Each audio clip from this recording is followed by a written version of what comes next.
Armée céleste, on est là. Aspire aux choses d'en haut, mon Dieu est assis sur le trône. Le monde est dans le chaos, pas de confort, on est là. Pas de compromis, on est là. Un monde de la santé qui s'emploie à tuer l'homme.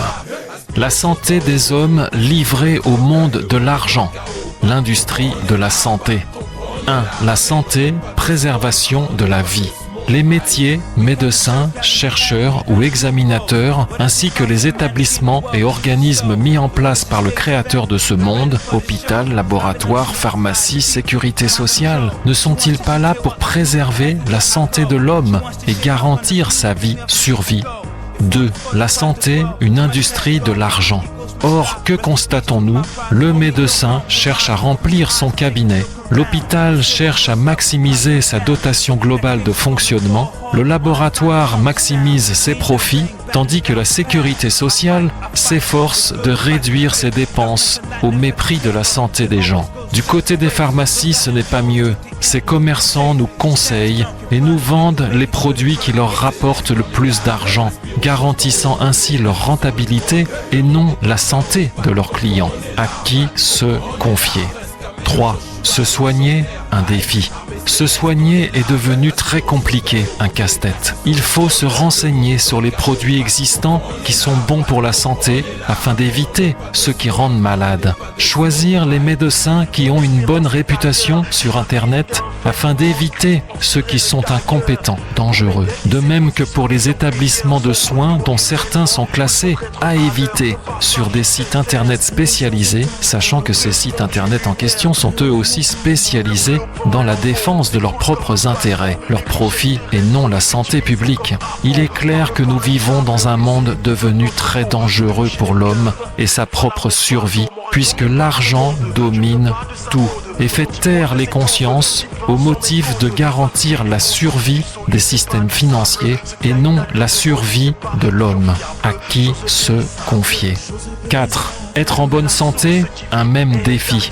Il n'y a pas que les malades qui sont en danger dans notre monde, car rester en bonne santé est devenu aussi compliqué que d'être bien soigné quand on est malade. Les produits, les plats préparés vendus dans les supermarchés sont trop salés ou trop gras ou préparés avec des ingrédients clairement mauvais pour l'organisme. Les légumes n'apportent plus leur qualité ni leur goût car on les fait pousser sans terre ou dans des conditions contraires à la nature industrielle. Les fruits ont subi des pesticides et autres additifs chimiques ont été cueillis encore verts et non mûrs car ils reviennent en bateau depuis un pays lointain. Les poissons sont victimes de la surpêche intensive dans des mers polluées par les industries. Les volailles sont élevées dans des bâtiments surpeuplés, dénués de toute humanité. Lumière artificielle, alimentation intensive, supérieure au rythme normal de l'animal. Quant aux autres animaux d'élevage, des scandales réguliers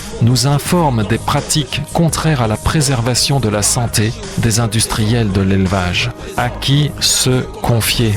5. Améliorer le système ? Non. Au risque de choquer les personnes qui vont lire ce message, sachez qu'il est inutile, vain, impossible de chercher à améliorer ce système, cette situation. Pourquoi ? Tout simplement parce qu'on ne peut lutter contre l'œuvre de Dieu. Comment cela, objecterez-vous ? Tout le monde, tel qu'il fonctionne, est aussi mal, et donc la volonté de Dieu ? Oui, tout à fait. Il est le résultat de la malédiction prononcée par le Créateur contre tout homme qui décide de vivre sans Dieu. Conséquences qui sont énumérées dans Deutéronome 28, verset 15. Mais si tu n'écoutes pas la voix de Yahweh ton Dieu, écoute, mot hébreu shama, entendre, écouter, obéir à, donc se soumettre. Pour prendre garde de pratiquer tous ces commandements et ces lois que je t'ordonne aujourd'hui, voici toutes les malédictions qui viendront sur toi et qui t'atteindront. Tu seras maudit dans la ville et tu seras maudit dans les champs. Ta corbeille et ta cuve de pétrissage seront maudites. Le fruit de tes entrailles, le fruit de ta terre, les portées de ton gros et de ton menu bétail seront maudits. Yahweh te frappera de l'ulcère d'Égypte, d'hémorroïdes, de gale et de teigne dont tu ne pourras guérir. Yahweh te frappera de folie. d'aveuglement et d'égarement d'esprit. Comprenez, le monde des incroyants, des insoumis à Dieu deviendra fou, les médecins ne soignant plus les malades, les agriculteurs, les éleveurs produisant des denrées et des animaux immangeables, mauvais pour la santé de l'homme, les systèmes de soins tuant les gens au lieu de les faire vivre, tous se retrouvant donc à travailler pour la mort et non pour préserver la vie, ainsi que nous le constatons actuellement dans notre monde.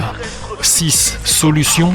La solution ne consiste pas à tenter de convertir les sociétés de profit ou les industriels du commerce, mais la solution consiste en un retour individuel à Dieu, afin de se soumettre à lui et afin d'être arraché de la mort qui domine ce monde. Toute autre solution sans Dieu sera forcément un échec, puisque Dieu est tout-puissant et qu'il veille sur sa parole, sa malédiction prononcée. D'autre part, Dieu prouve son amour et sa bonté envers l'homme en limitant les effets néfastes de l'industrie du commerce, puisque les hommes parviennent à survivre dans ce monde et qu'il continue à appeler l'homme à revenir à lui, notamment au travers du présent message qui s'adresse à tout homme et toute femme de la terre qui acceptera cette parole.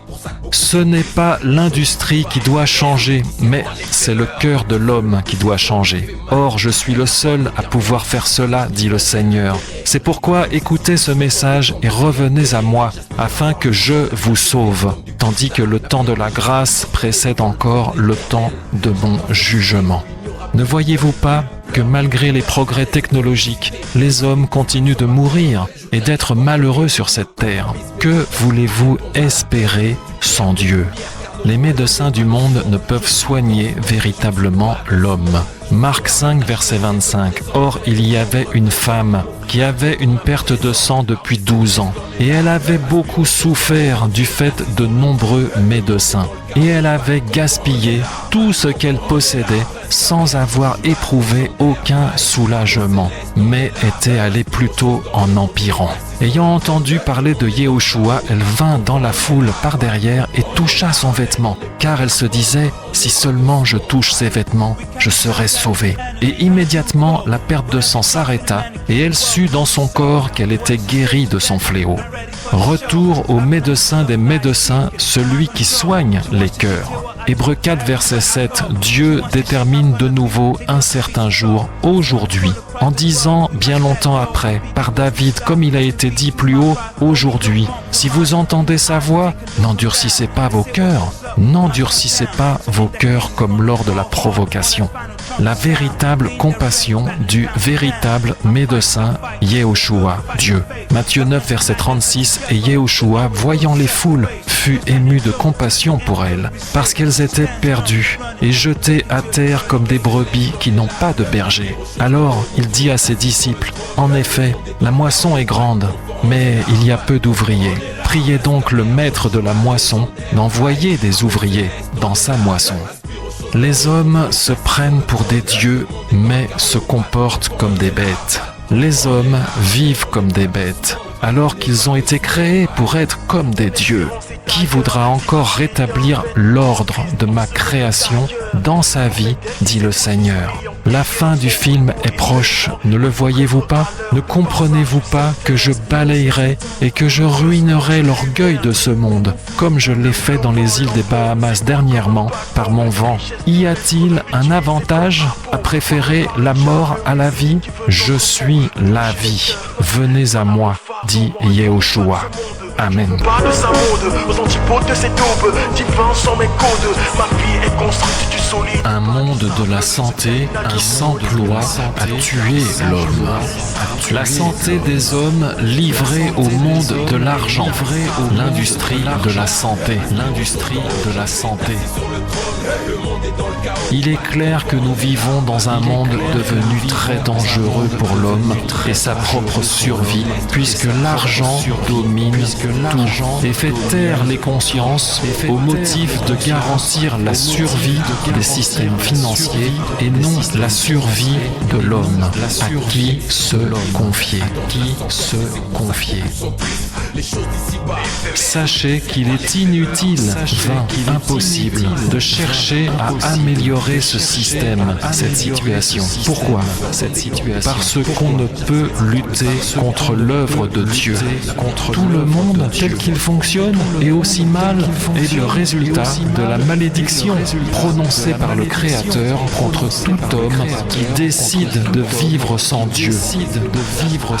Appel du Père des Lumières, car notre royaume n'est pas de ce monde. Je vis dans ce monde, mais je ne suis pas de ce monde. Je voudrais pas m'attacher au siècle présent, mais répondre présent, m'offrir à Dieu comme un présent. Armée céleste, on est là, aspire aux choses d'en haut. Mon Dieu est assis sur le trône, le monde est dans le chaos. Pas de confort, on est là, pas de compromis, on est là. Prince Kamer, Joshua, légendaire, aïe. Armée céleste, on est là, aspire aux choses d'en haut. Mon Dieu est assis sur le trône, le monde est dans le chaos. Pas de confort, on est là, pas de compromis, on est là. Amen, on n'est pas de ce monde, on n'est pas de ce monde, aïe. Mon espérance est ailleurs. Si ma vie était un vêtement, Christ en serait le tailleur. Pour Médel qui s'est positionné en payeur, son retour événement où il faudrait être... La solution consiste en un retour individuel à Dieu, afin de se soumettre à lui et afin d'être arraché de la mort qui domine ce monde.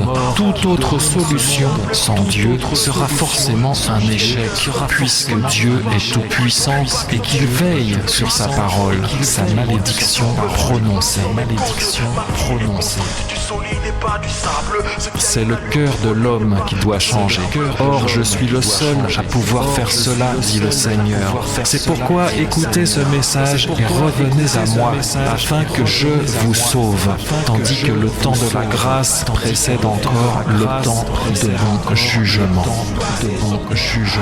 Armée céleste, on est là, aspire aux choses d'en haut. Mon Dieu est assis sur le trône, le monde est dans le chaos. Pas de confort, on est là, pas de comprendre, on est là. Amen, on n'est pas de ce monde, on n'est pas de ce monde. Je les regarde comme de la boue à cause de l'excellence de Christ. Ainsi tombe la sentence et c'est pour ça que beaucoup sont tristes. Les choses d'ici-bas, éphémères, celui qui s'y attend l'éphémère. Petit feu, la déception lui fait mal.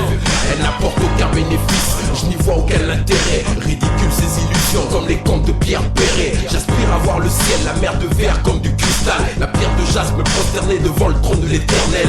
J'attends cette cité où il n'y aura plus de deuil, plus de pleurs, plus de douleur. Je vivrai cette félicité. Et si les distractions m'appellent, je claque la porte au nez. Maudit le conformisme et m'attache à répondre à l'appel du Père des Lumières, car notre royaume n'est pas de ce monde. Je vis dans ce monde, mais je ne suis pas de ce monde. Je voudrais pas m'attacher au siècle présent, mais répondre présent, m'offrir à Dieu comme un présent. Armée céleste, on est là, aspire aux choses d'en haut. Mon Dieu est assis sur le trône, le monde est dans le chaos. Pas de confort, on est là, pas de compromis, on est là. Prince Kamer, Joshua. Que voulez-vous espérer sans Dieu? N'endurcissez pas vos cœurs comme lors de la provocation. Je suis la vie. Venez à moi, dit Yehoshua. Mon Dieu est assis sur le trône, le monde est dans le chaos. Pas de confort, on est là, pas de compromis, on est là. Prince Kamer, Joshua, légendaire, aïe. Armée céleste, on est là, aspire aux choses d'en haut. Mon Dieu est assis sur le trône, le monde est dans le chaos. Pas de confort, on est là, pas de compromis, on est là. Amen, on n'est pas de ce monde, on n'est pas de ce monde, aïe.